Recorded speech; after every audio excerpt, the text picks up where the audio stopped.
Hello friends, तो इस video में अपन बात करेंगे कि आप में से जो लोग किडनी पेशेंट है, डायलिसिस पे जाते हैं और आप हमारी वीडियोस देख के जो है हॉट वाटर इमर्जन और हेड डाउन टिल्ट है वो अपने घर पे प्रैक्टिस कर रहे हैं, फॉलो कर रहे हैं हमारा ट्रीटमेंट।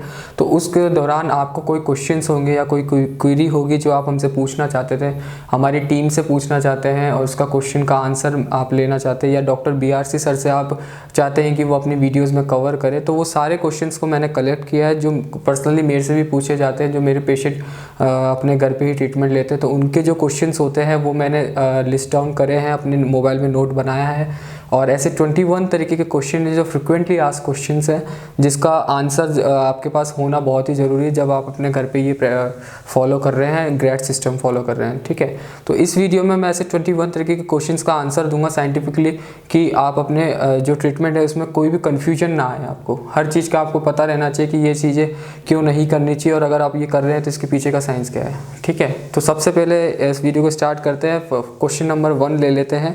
डायलिसिस के लिए कब जाना पड़ सकता है और कैसे पता चलेगा?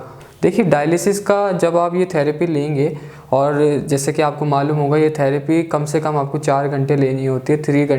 3 घंटे आपको हॉट वाटर इमर्शन और 1 घंटे आपको हेड डाउन टिल्ट, 4 घंटे लेनी होती है। या मिनिमम अगर आप देखें तो 3 घंटे आपको लेनी ही पड़ती है। 2 घंटे हॉट वाटर इमर्शन और 1 घंटे हेड डाउन टिल्ट SDT।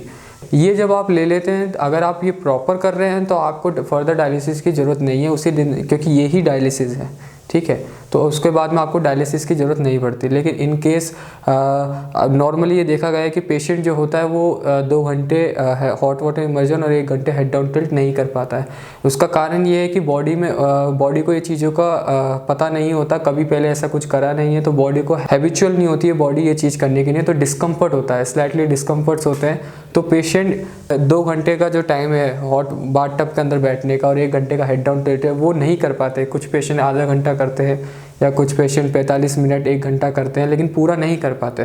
तो उस केस में ज़रूरत होता है कि आपको डायलिसिस के लिए जाना पड़ता है, क्योंकि बॉडी जितना टाइम कंज्यूम कर रही है डायलिसिस के लिए, नॉर्मल जो आप अपने घर पे कर रहे हो लेकिन वो टाइम नहीं दे पा रहे, तो डायलिसिस की ज़रूरत होती है।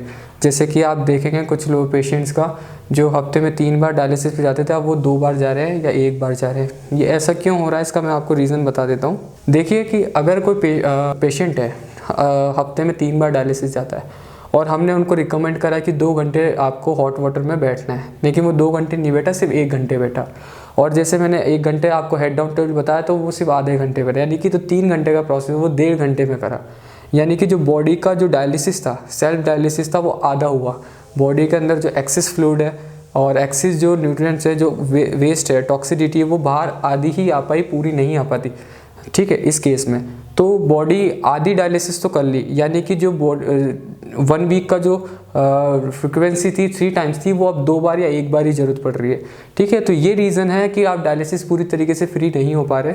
ठीक है, आपका जो 3 बार जाते थे उससे 2 बार आ गया, 1 बार आ गया, लेकिन फ्री नहीं हो पा रहे हैं, क्योंकि आपकी बॉडी को जितना टाइम चाहिए वो उतना आप नहीं दे पा रहे उस थेरेपी के थ्रू। तो ये चीज़ का आप ध्यान रखें।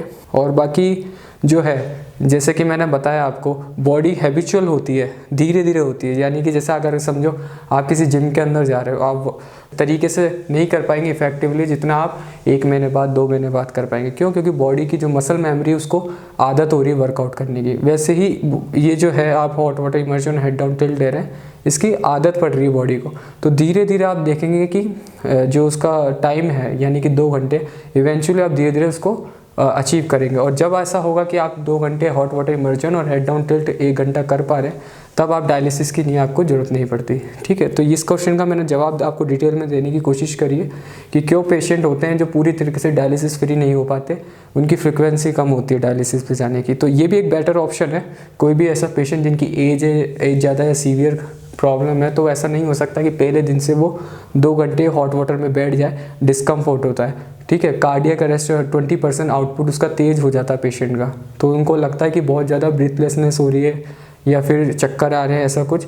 तो ये बिल्कुल ही नॉर्मल है। तो उस तरीके से आप इसमें आगे बढ़ेंगे। तो ये मैंने डिटेल में बताने की कोशिश करी है कि क्यों पेशेंट ठीक नहीं हो पाते, मतलब उनको टाइम लगता है डायलिसिस फ्री। जो डॉक्टर BRC सर बोले कि अगर आप इस थेरेपी पे बैठते तो आपको फर्दर डायलिसिस की ज़रूरत नहीं है, लेकिन कई पेशेंट को डायलिसिस की ज़रूरत पड़ती है।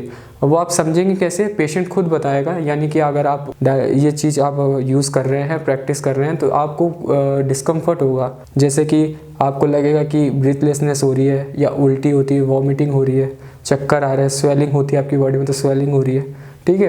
तो ये सिम्टम्स बताएंगे कि आपको डायलिसिस की रिक्वायरमेंट है या नहीं है। ध्यान रखिए, रिपोर्ट्स जो है वो सेकेंडरी है, रिपोर्ट्स पे बाद में ध्यान दें। पहले ये देखें कि क्या पर्सन सेफ फील कर रहा है, मतलब सही ठीक तरीके से फील कर रहा है। अगर वो फील कर रहा है तो उसको डायलिसिस की ज़रूरत नहीं है, ठीक है। तो इस चीज़ का ध्यान रखें। ये क्वेश्चन नंबर 1 का आंसर है। सेकेंड क्वेश्चन ले लेते हैं, क्या हम SDD करा सकते हैं जिनको SWI नहीं हो पा रहा। ये पूछ रहे हैं कि मतलब हेड डाउन टिल्ट करा सकते हैं अगर जिसको हॉट वाटर इमर्जन नहीं कर पाते, ठीक है। देखिए, ये डिपेंड करता है कि प्रॉब्लम कौन सी है। अगर CKD के पेशेंट है और वो डायलिसिस में नहीं जाते, डायलिसिस वो नहीं कराते, ठीक है, तो हाँ DIP डाइट प्लस SDT ये इनफ होगा। लेकिन अगर इस केस में अगर वो डायलिसिस जाते हैं तो हॉट वाटर इमर्जन का बहुत बड़ा रोल है, वो मस्ट है, ठीक है, क्योंकि उसी से ही सेल्फ डायलिसिस में काफ़ी मदद मिलेगी, ठीक है। तो इस चीज़ का ध्यान रखें। अब क्वेश्चन नंबर 3 है, SWI और SDT कब तक करना होगा। देखिए, ये आपको 2 से 3 महीने करना होता है। 3 महीने करेंगे तो बहुत ही बेस्ट रहेगा। उसके बाद में आप इस चीज़ को छोड़ सकते हैं, आपको ज़रूरत भी नहीं है 2-3 महीने के बाद में ये दोनों थेरेपी करने की। सिर्फ आपको डाइट कंज्यूम करनी है, DIP डाइट। अगर आप डाइट लेते रहेंगे तो आपको फर्दर कोई फ्यूचर में कोई प्रॉब्लम नहीं होगी, ठीक है। तो क्वेश्चन नंबर 4 है, हेड डाउन टिल्ट और हॉट वाटर इमर्जन का सही टाइम कौन सा है। देखिए, सही टाइम है इसका एम्प्टी स्टमक, सबसे पहले तो एम्प्टी स्टमक रहे।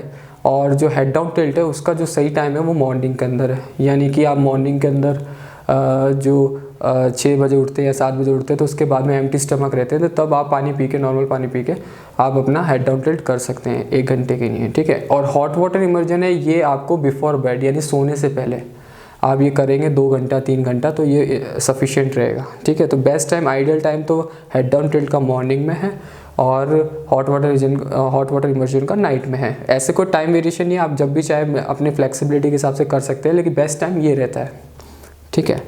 क्वेश्चन नंबर 5 है, हेड डाउन टिल्ट और हॉट वाटर इमर्जन को कितना देर तक ले सकते हैं, ठीक है। जैसे कि मैंने अभी बताया आपको, हॉट वाटर इमर्जन है जो है वो 2 से 3 घंटे लेना चाहिए, और हेड डाउन टिल्ट है वो 1 घंटा लेना चाहिए।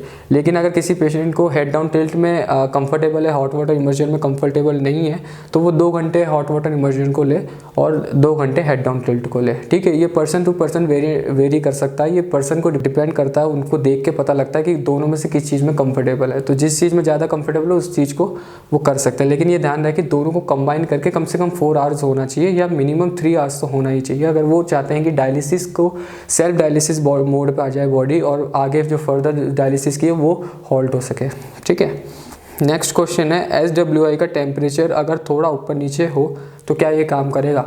देखिए, हॉट वाटर इमर्जन का जो टेम्परेचर है वो ध्यान रखें कि 40 से कम ना हो, क्योंकि 40 से कम होगा तो बॉडी के अंदर वो सारे चेंजेस जो केमिकल और मॉलिक्यूल चेंजेस है वो नहीं होंगे, बहुत ही कम होंगे, जिसमें ये कह सकते हैं कि वो इफेक्टिव नहीं होगा। तो 40 डिग्री तो एटलीस्ट टेम्परेचर हो। 40 के बाद में जितना बेरेबल है, अगर टेम्परेचर बढ़ता है तो भी कोई दिक्कत नहीं है, बेरेबल जितना होगा उतना ले सकते हैं, लेकिन मिनिमम 40 से कम ना हो, 39-40 तो हो एटलीस्ट, ठीक है। तो ये क्वेश्चन का जवाब है। नेक्स्ट है, वाटर का लेवल अगर पेट तक है या पेट से कम है तो क्या ये चीज़ काम करेगी। काम करेगी, लेकिन बहुत ही धीरे धीरे काम करेगी। तो जो आइडियल जो वाटर लेवल है वो नेक तक होना चाहिए, ठीक है, इट शुड बी ऑन नेक, क्योंकि अगर इससे कम करोगे तो वो जो बॉडी को जितना टाइम लग रहा है डायलिसिस उससे बहुत ज़्यादा लगेगा, और यूँ कहे तो वो इतना इफेक्टिवली काम नहीं करेगा, ठीक है। क्या ओनली SWI SDT कर सकते हैं बिना DIP डाइट के। देखो, ये बहुत इंपॉर्टेंट क्वेश्चन है। DIP डाइट ना लें और खाली SWI और हॉट STD अगर ले लें तो क्या ये सफिशिएंट होगा। देखो, ये जो 2 थेरेपी बनाई गई है, जो डायलिसिस पे आप जाते हैं उसको ऑल्टरनेट है ये सेल्फ डायलिसिस मोड पे आ जाए, ताकि आपको बाहर किसी डायलिसिस की ज़रूरत ना पड़े। ये ऑल्टरनेट है, ठीक है। यानी कि जो किडनी के जो सेल से कभी भी ऐसा नहीं होता कि नेफ्रॉन्स पूरे मर जाएं, ठीक है। थोड़े बहुत नेफ्रॉन्स रहते हैं, तो उन थोड़े बहुत नेफ्रॉन्स को काम करने के लिए, उनको एक्टिवेट करने के लिए थेरेपी काम करती है। अगर आप डीआईपी डाइट नहीं लेंगे तो डीआईपी डाइट्स के जो बेनिफिट है, यानी कि जो किडनी के जो सेल्स है वो और नेफ्रॉन्स है वो जो रीजनरेट होने थे वो नहीं होंगे। यानी कि आपको SWI हॉट वाटर इमर्जन पे ही रहना पड़ेगा आगे तक, ठीक है। तो ऐसा आप नहीं चाहते ना, क्योंकि एक आप 3 से 4 घंटे डायलिसिस करा के आ रहे हैं और वही आप फिर ये 2 थेरेपी पे डिपेंड हो जाएंगे लाइफ लॉन्ग के लिए। तो ये आप इसको नहीं कह सकते कि आप स्वस्थ हो गए या फिर आप हेल्दी हो गए हैं, ठीक है। अभी भी आप बीमार ही है, बस डायलिसिस का तरीका बदल दिया है आपने, ठीक है। तो डीआईपी डाइट को ले ताकि आपकी किडनी जो है वो पूरी तरीके से रिकवर कर दे, और फिर उसके बाद में 2-3 महीने के अंदर आपको ये दोनों थेरेपी भी छोड़नी है, आपको ये दोनों थेरेपी आगे तक नहीं करनी, ठीक है। तो डीआईपी डाइट बहुत ही इंपॉर्टेंट है, बेस है, ये पिलर है इस ट्रीटमेंट का, ठीक है। तो इसको मिस ना करें। और नेक्स्ट क्वेश्चन है, अगर स्किन में कोई प्रॉब्लम है तो क्या करें SWI लेते समय, ठीक है। अगर स्किन के अंदर कोई प्रॉब्लम है, सर्जरी हो रही है, इन्फेक्शन है, किसी तरीके का स्किन के इन्फेक्शन है, तो आप क्या करें, रेनकोट होता है, नेक तक रेनकोट उसको पहने, ठीक है। जिससे क्या होगा, बॉडी जो वाटर है वो डायरेक्टली बॉडी को टच नहीं करेगा, लेकिन जो उसका जो प्रोसेस है, यानी कि जो सेल्फ डायलिसिस का जो प्रोसेस है वो काम करेगा, ठीक है। तो इस चीज़ का ध्यान रखें। नेक्स्ट क्वेश्चन है, अगर डायलिसिस के पेशेंट सिर्फ SDT करें और हॉट वाटर इमर्जन नहीं करे तो क्या काम करेगा। देखिए, अगर डायलिसिस का कोई पेशेंट है तो वो उनको SWI यानी हॉट वाटर इमर्शन लेना मस्ट है, ज़रूरी है। क्योंकि जब आप डायलिसिस पे जाते हैं, बाहर किसी डायलिसिस हॉस्पिटल या क्लिनिक पे जाते हैं, तो वहाँ पे आपका जो गोल होता है वो ये होता है कि आपकी बॉडी की एक्सिस जो टॉक्सिडिटी है, एक्सिस फ्लूइड है, वो बाहर आ जाए, यानी एक्सक्रीट हो जाए, ठीक है। तो हॉट वाटर इमर्शन भी वही करता है। जब आप उसमें बैठेंगे तो आप देखेंगे कि जो आपका बॉडी वेट है वो 500 ग्राम, कभी 1 kg कम मिलेगा। वो इसी वजह से होता है क्योंकि जो एक्सेस फ्लूइड है वो बॉडी ने एक्सक्रीट कर दिया। एक्सक्रीट 2 तरीके से करती है बॉडी, एक तो यूरिन के थ्रू, यूरिन आउटपुट बढ़ाती है, यूरिन आने लगेगा, यूरिन की अर्जिस आने लगेगी, तो एक तो वो, और सेकेंड इज स्वेटिंग, जब पसीने के थ्रू वो बॉडी जो एक्सेस फ्लूइड है वो बाहर निकालती है। वो पसीने का वो तभी हो पाएगा जब वो आप हॉट वाटर इमर्शन में बैठेगी, यानी कि डायलिसिस तभी हो पाएगी जब आप हॉट वाटर इमर्शन में बैठेगी, ठीक है। तो जो डायलिसिस के पेशेंट है उनको SWI ज़रूरी है। लेकिन हाँ, अगर जो डायलिसिस पे नहीं जा रहे, खाली CKD के या फिर किडनी के रिलेटेड और कोई डिजीज़ है, तो फिर वो आप head down tilt plus DIP diet लेंगे तो उससे ठीक कर सकते हैं इसको, ठीक है। जो नेक्स्ट क्वेश्चन है, जो लोग ज़्यादा एज के हैं क्या वो ये कर सकते हैं, ठीक है। जो लोग ज़्यादा एज के हैं, देखिए एज का जो वेरिएशन वो बता दूँ, अगर कोई बच्चा 3 साल से बड़ा है तब से लेकर अगर कोई पर्सन कितनी भी एज है, चाहे 80 ईयर्स 90 ईयर्स, वो इस थेरेपी को, दोनों ही थेरेपी को ले सकता है। 3 साल के छोटे बच्चों को ये चीज़ नहीं है अलाउ, क्योंकि जो उससे पहले के बच्चे होते हैं उनके अंदर कोई भी बॉडी के अंदर कोई भी प्रॉब्लम होती है तो वो डिपेंड होते हैं मदर पे, ब्रेस्ट फीडिंग में, ठीक है। तो उनके थ्रू, मदर के थ्रू वो क्योर करती है उनकी बॉडी, ठीक है। लेकिन अगर वो ब्रेस्ट फीडेड नहीं है और वो वहाँ से हट चुके हैं तो अब उनकी बॉडी खुद ही रिपेयर करना है उनको, ठीक है, बच्चों को। तब आप ये थेरेपी, दोनों थेरेपी ले देंगे तो बिल्कुल सेफ़ होगा, ठीक है। और कितने ही आगे तक, जैसे 80-90 ईयर्स, कितने ही ओल्ड हो, इस थेरेपी को ले सकते हैं, ये कम्प्लीटली सेफ़ है। नेक्स्ट क्वेश्चन, क्या विंटर में SWI कर सकते हैं। डेफिनेटली कर सकते हैं, जब समर्स हो, सब विंटर्स हो, इससे जो टेम्परेचर है और ये सब चीज़ें मैटर नहीं करता। अगर आप एक रूम टेम्परेचर में हॉट वाटर पे जो बाथ टब है उसके अंदर बैठते हैं तो आपको कोई फ़र्क नहीं पड़ता, बाहर विंटर्स हो या समर्स हो, ये दोनों में ही उतने ही इफ़ेक्टिव तरीके से काम करता है, ठीक है। घर पे करने के लिए क्या क्या टूल्स चाहिए होंगे, ठीक है।